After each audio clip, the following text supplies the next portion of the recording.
नमस्कार दोस्तों, स्वागत है आपका आज के मुख्य समाचार में, जिसमें सबसे पहली और बड़ी खबर में आपको बताएंगे कि अखिलेश यादव का बयान किसानों को बर्बाद कर देंगे ये कृषि कानून, उद्योगपतियों को लाभ पहुंचा रही है भाजपा सरकार। इसी के साथ दूसरी बड़ी खबर में आपको बताएंगे कि बिहार विधानसभा में बवाल, आरजेडी विधायक हुए घायल, स्ट्रेचर पर भेजे गए अस्पताल। और तीसरी बड़ी खबर में जिक्र होगा कि पश्चिम उत्तर प्रदेश के किसान आंदोलन से वोट की फसल लहलहाएगी सपा, 70 सीट के लिए अलग से बनाई है रणनीति।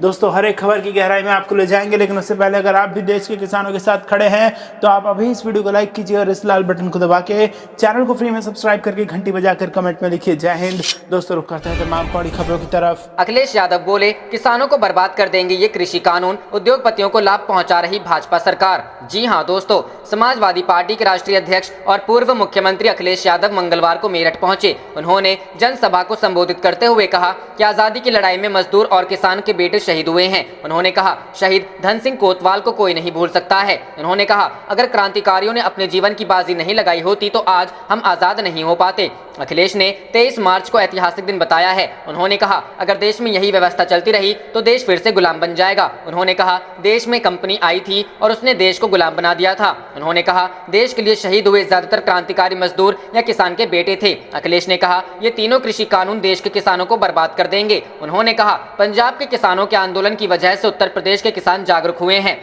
उन्होंने कहा, किसान सिर्फ पेट नहीं भरता है, किसान हमें कपड़े भी पहनाता है। उन्हीं किसानों को भाजपा सरकार आतंकवादी बता रही है। उन्होंने कहा, किसानों को धान का एमएसपी नहीं मिल पाया है। उन्होंने कहा, प्रदेश में 4 साल से बीजेपी की सरकार चल रही, लेकिन किसानों को अभी तक गन्ना के भुगतान के लिए इंतजार करना पड़ रहा है। उन्होंने भाजपा सरकार पर हमला बोलते हुए कहा, आज देश में पेट्रोल और डीजल के दाम आसमान छू रहे हैं। अखिलेश यादव ने कहा, बताया जाता है कि जो हस्तिनापुर से जीत जाता है प्रदेश में उसी की सरकार बनती है। उन्होंने कहा, कभी कभी हमारे मुख्यमंत्री भटक जाते हैं, वो लाल टोपी वालों को न जाने क्या क्या कहते हैं। उन्होंने कहा, जिसके सिर पर बाल नहीं होते हैं उसके सिर पर लाल टोपी बहुत जमती है। उन्होंने कहा, अगर बीजेपी ने उत्तर प्रदेश खो दिया तो वह दिल्ली को खो देंगे। अखिलेश ने लोगों से अपील करते हुए कहा, इस बार उत्तर प्रदेश में समाजवादी पार्टी की सरकार बनवा दी। रुख करते हैं अगली खबर की तरफ। बिहार विधानसभा में बवाल, आरजेडी विधायक हुए घायल, स्ट्रेचर पर भेजे गए अस्पताल। जी हां दोस्तों, बिहार विधानसभा में मंगलवार को हुए बवाल के दौरान कई विधायकों, पुलिसकर्मियों और पत्रकारों को चोटें आई हैं। इस दौरान राजद विधायक सतीश दास को गंभीर चोट आई है, जिन्हें इलाज के लिए अस्पताल भेजा गया है।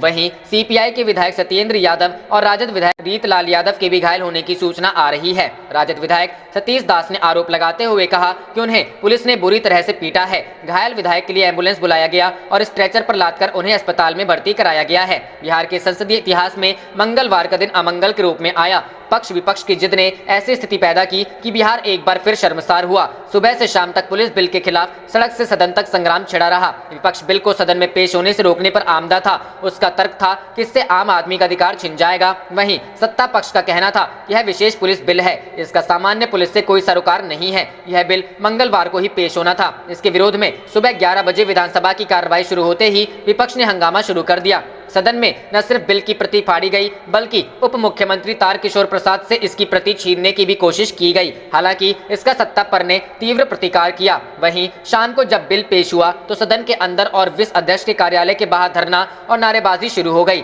सभा अध्यक्ष सदन में न जा सके, इसलिए विपक्षी सदस्य उनके कार्यालय कक्ष के सामने धरने पर बैठ गए। यही नहीं, उनके कक्ष के मुख्य द्वार को रस्सी बांधकर बंद कर दिया। विधानसभा अध्यक्ष के चैम्बर के बाहर विपक्षी विधायकों ने जमकर हंगामा किया। इस दौरान पुलिस को बुलाया गया। पटना डीएम और एसएसपी समेत भारी पुलिस फोर्स सदन के अंदर पहुंची। विपक्षी सदस्यों, डीएम और एसएसपी समेत पुलिसकर्मियों के साथ जमकर धक्का मुक्की की। विपक्ष के कई विधायकों ने डीएम और एसएसपी के साथ बदसलूकी भी की। विधानसभा चैम्बर के बाहर मौजूद विपक्षी विधायकों को हटाने के लिए मार्शल को भी बुलाया गया। वहां पहुंचे दर्जनों मार्शलों ने विपक्षी दलों के सदस्यों को वहां से हटाने की कोशिश में जुटे रहे। खबर लिखे जाने तक मौके पर भारी पुलिस फोर्स बुला ली गई है। इस बीच सदन में मंत्री अशोक चौधरी और राजद विधायक चंद्रशेखर के बीच हाथापाई हो गई। अशोक चौधरी ने राजद विधायक को धक्का दे दिया। वहीं विधायक चंद्रशेखर ने भी मंत्री अशोक चौधरी की ओर माइक्रोफोन फेंक। रुख करते हैं अगली खबर की तरफ। पश्चिमी यूपी में किसान आंदोलन से वोट की फसल लहलहाएगी सपा, 70 सीटों के लिए अलग से बनाई रणनीति। जी हां दोस्तों, सपा किसान आंदोलन के सहारे पश्चिमी यूपी में वोट की फसल लहलहाने की तैयारी में है। रालोद का साथ मिलने से सपा जाटलैंड में उत्साहित है, इसलिए इस क्षेत्र की लगभग 110 विधानसभा क्षेत्रों में से 70 के लिए अलग से रणनीति बनाई गई है। वर्तमान में सपा के 49 में 14 विधायक पश्चिमी उत्तर प्रदेश के हैं। विस चुनाव 2022 की तैयारी में लगी सपा फूंक कर कदम रख रही है। पार्टी के रणनीतिकार प्रदेश के विभिन्न हिस्सों में डेरा डाले हैं और वहां से मिल रहे फीडबैक के आधार पर भविष्य के लिए रणनीति तैयार की जा रही है। इनका मानना है कि दिल्ली की सीमा पर चल रहे किसान आंदोलन का पश्चिमी यूपी में व्यापक असर है। पार्टी इसे अवसर के रूप में देख रही है। यही वजह है इस क्षेत्र में पार्टी अध्यक्ष अखिलेश यादव लगातार जनसभाएं कर रहे हैं। अखिलेश यादव आगरा, रामपुर व मथुरा में जनसभा को संबोधित कर चुके हैं। अब मवाना पहुंच रहे हैं। अन्य जगहों की तरह यहां भी किसानों का मुद्दा पहले नंबर पर होगा। इन जनसभाओं में सपा शासनकाल में किसानों के लिए कराए गए कार्यों को बताने के साथ भाजपा सरकार की विफलताओं को भी गिनाया जा रहा है। पिछले विस चुनाव में सपा पश्चिमी यूपी की 25 सीटों पर 20,000 से कम वोटों से हारी है, जबकि इस क्षेत्र में पार्टी के 14 विधायक हैं। रालो 3 सीट पर दूसरे स्थान पर रही है। सूत्रों का कहना है कि पश्चिमी यूपी में सपाइयों को चौधरी चरण सिंह के कार्यकाल से लेकर सपा शासनकाल में किसानों के हित में हुए कार्यों के बारे में जानकारी दी जा रही है। इसी तरह गन्ना पर्ची, चीनी मिलों के भुगतान, बुवाई की स्थिति, बीज खाद की उपलब्धता और विवादों में घिरे कृषि कानूनों के बारे में तथ्यात्मक जानकारी देते हुए प्रशिक्षित किया जा रहा है, जिससे किसान नेताओं के मत का समर्थन करते हुए उन्हें अपने तरीके से समझाया जा रहा है। सपा प्रवक्ता राजेंद्र चौधरी का कहना है कि विपरीत हालात में भी हम किसानों के साथ हैं। किसानों के हर अन्याय के विरोध में सपा लड़ेगी। यही वजह है कि पार्टी अध्यक्ष अखिलेश यादव लगातार किसानों के बीच जा रहे हैं। रुख करते हैं अगली खबर की तरफ। किसान आंदोलन। बिहार में किसानों के समर्थन में महापंचायत योगेंद्र यादव और कन्हैया कुमार ने सरकार को घेरा। जी हां दोस्तों, दिल्ली में चल रहे किसान आंदोलन के लिए समर्थन जुटाने के मकसद से बिहार के रोहतास में किसान महापंचायत का आयोजन किया गया। इस महापंचायत में जेएनयू छात्र संघ के पूर्व अध्यक्ष और वामपंथी नेता कन्हैया कुमार ने भी शिरकत की। किसानों को संबोधित करते हुए कन्हैया ने कहा कि बिहार में भी किसानों को सरकार द्वारा निर्धारित न्यूनतम मूल्य पर भी अनाज बेचने के लिए नहीं मिल रहा है। उन्हें कम कीमत में अपनी फसलों को बेचना पड़ रहा है, न उन्हें सिंचाई के लिए समय पर पानी मिलता है और न जरूरी खाद। सीपीआई नेता ने कहा